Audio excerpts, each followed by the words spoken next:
Hello everyone, आज है day 4 और फास्ट एपीआई में हम लोग देखेंगे कि एसिंक्रोनस फंक्शन कैसे इसमें आप बना सकते हैं और सिंक फंक्शन और एसिंक फंक्शन में क्या डिफरेंस है, कब क्या आपको यूज़ करना चाहिए।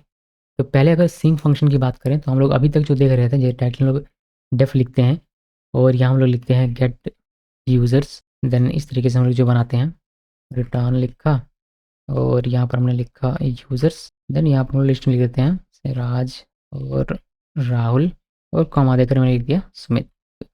यहाँ पर हम लिख देंगे ऐप डॉट गेट और ये हम लिख दिया सिंक यूज़र्स।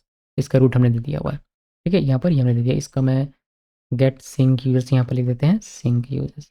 कीजिएगा गेट सिंक यूज़र्स, इसका हमने लिख दिया हुआ है और यहाँ भी कर देते हैं सिंक यूज़र्स। तो ये एक सिंक्रोनस फंक्शन है जहाँ पर आप डायरेक्टली डेफ लिखा और फंक्शन का नाम फिर जो भी आपका लॉजिक होता है वह लिखते हैं। अगर यहीं पर आपको एसिंक्रोनस अगर फंक्शन बनाना हो, इसी सेम को अगर बनाना तो कैसे करेंगे, यहाँ पर देखिए यही गेट रिक्वेस्ट लिखते हैं। बस यहाँ पर मैं ए सिंक कर देता हूँ, ये ए सिंक यूजर्स हो गया। यहाँ पर भी ए सिंक फंक्शन का नाम हमें चेंज करना पड़ेगा, यहाँ पर चेंज कर देते हैं और इसका वैल्यू चेंज कर देते हैं। जैसे मैं यहाँ लिखता हूँ सोनम और यहाँ से रोहित और यहाँ कर देते हैं कुणाल। इसको ए सिंक अगर बनाना था आपको यहाँ पर एक कीवर्ड होता है ए सिंक जो आपको लिखना पड़ेगा, तो बस इतना कीजिए और ये ए सिंक आपका बन जाता है फंक्शन। तो क्लियरली विजिबल है कि अगर सिंक्रोनस बनाना है तो इस तरीके से लिखना है, अगर ए सिंक्रोनस बनाना है तो ए सिंक कीवर्ड का यूज़ करके लिखना है। तो ये लिखने का तरीका हो गया। इसके अलावा इसमें डिफरेंस ये है कि अगर आप सिंक्रोनस में अपना कोई भी लॉजिक लिखेंगे, बहुत सारे सिंक्रोनस के आपके पास फंक्शन होंगे, तो उसमें जो टास्क होगा वह एक टास्क एक टाइम पर एक ही टास्क एग्जीक्यूट होता है। वहीं पर एसिंक्रोनस में मल्टीपल टास्क हैंडल किए जाते हैं एट द सेम टाइम।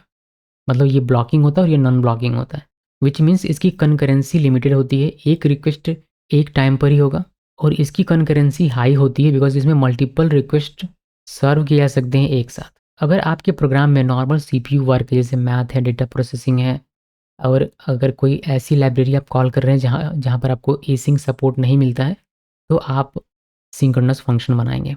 वहीं पर अगर आईओ मतलब इनपुट आउटपुट बाउंड टास्क आप कर रहे हैं, जैसे डेटाबेस में क्वेरी करना हुआ, एपीआई कॉल करना हुआ, फाइल में रीड डेटा ऑपरेशन करना है, या फिर कोई ऐसी लाइब्रेरी यूज़ करते हैं जो कि एसिंक्रोनस सपोर्ट करता है, तो उस केस में आपको एसिंक फंक्शन बनाना होता है। परफॉर्मेंस वाइज देखें तो ये थोड़ा स्लो होता है बिकॉज इसमें बहुत सारी अगर रिक्वेस्ट आती है तो इसको वेट करना पड़ता है।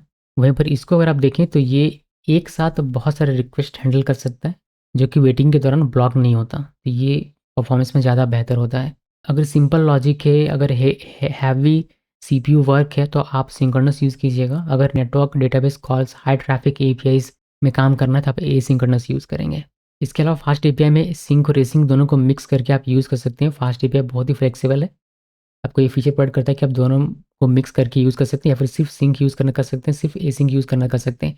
सिर्फ सिंक यूज़ नहीं होता है बिकॉज फास्ट एपीआई लोग यूज़ ही करते हैं एसिंक अवेट के लिए, तो ज़्यादातर आपको कोड इस तरीके से एसिंक वाला देखने को मिलता है और हम लोग आगे एसिंक ही यूज़ करेंगे।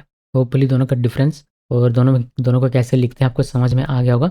आप इसको हिट करके देख सकते हैं, मैं आपको दिखा देता हूँ। यहाँ पर आते हैं और ये हमारा पुराना वाला है, मैं स्वैगर स्वैगर सबको दिखाऊंगा। तो यहाँ पर हम लोग देखिए सिंक यूज़र, यहाँ पर आइए और ट्राई डॉट में क्लिक करते हैं, एग्जीक्यूट में क्लिक कीजिए। अभी आपको कुछ खास अंतर दिखेगा नहीं बिकॉज दोनों का काम सेम है।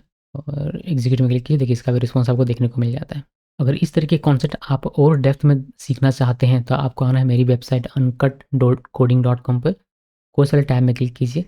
फास्ट एपीआई का यहाँ एक प्रोजेक्ट आपको दिखेगा, बाय नाउ में क्लिक करना है, आपको डायरेक्ट करेगा यूडीमी पर और यूडीमी से आप एक fast API full stack mastery build test deploy earn ये वाला कोर्स इनरोल कर सकते हैं, जिसमें आपको फास्ट एपीआई की बेसिक से लेकर एडवांस तक, चाहे वो डेटाबेस में काम करना हो, रिएक्ट में काम करना हो, व्यू, नेक्स्ट जेस कैसे इंटीग्रेट करते हैं डेटाबेस, चाहे वो मोंगोडीबी हो, पोस्टग्रेसक्यूएल हो, माइस्क्यूएल हो, सभी के साथ इंटीग्रेशन करना, डॉकर के साथ काम करना हो, एडब्ल्यूएस में होस्ट करना हो, अपने वीपीएस में होस्ट करना हो, साथ ही साथ 5 रियल वर्ल्ड प्रोजेक्ट्स जिसमें इंक्लूडेड है एक मेगा प्रोजेक्ट ई कॉमर्स का जिसमें फास्ट एपीआई और नेक्स्ट जेस यूज़ करके मैंने इसको बनाया है। ये सारी चीज़ें आप यहाँ से सीख सकते हैं। मिलते हैं नेक्स्ट वीडियो में।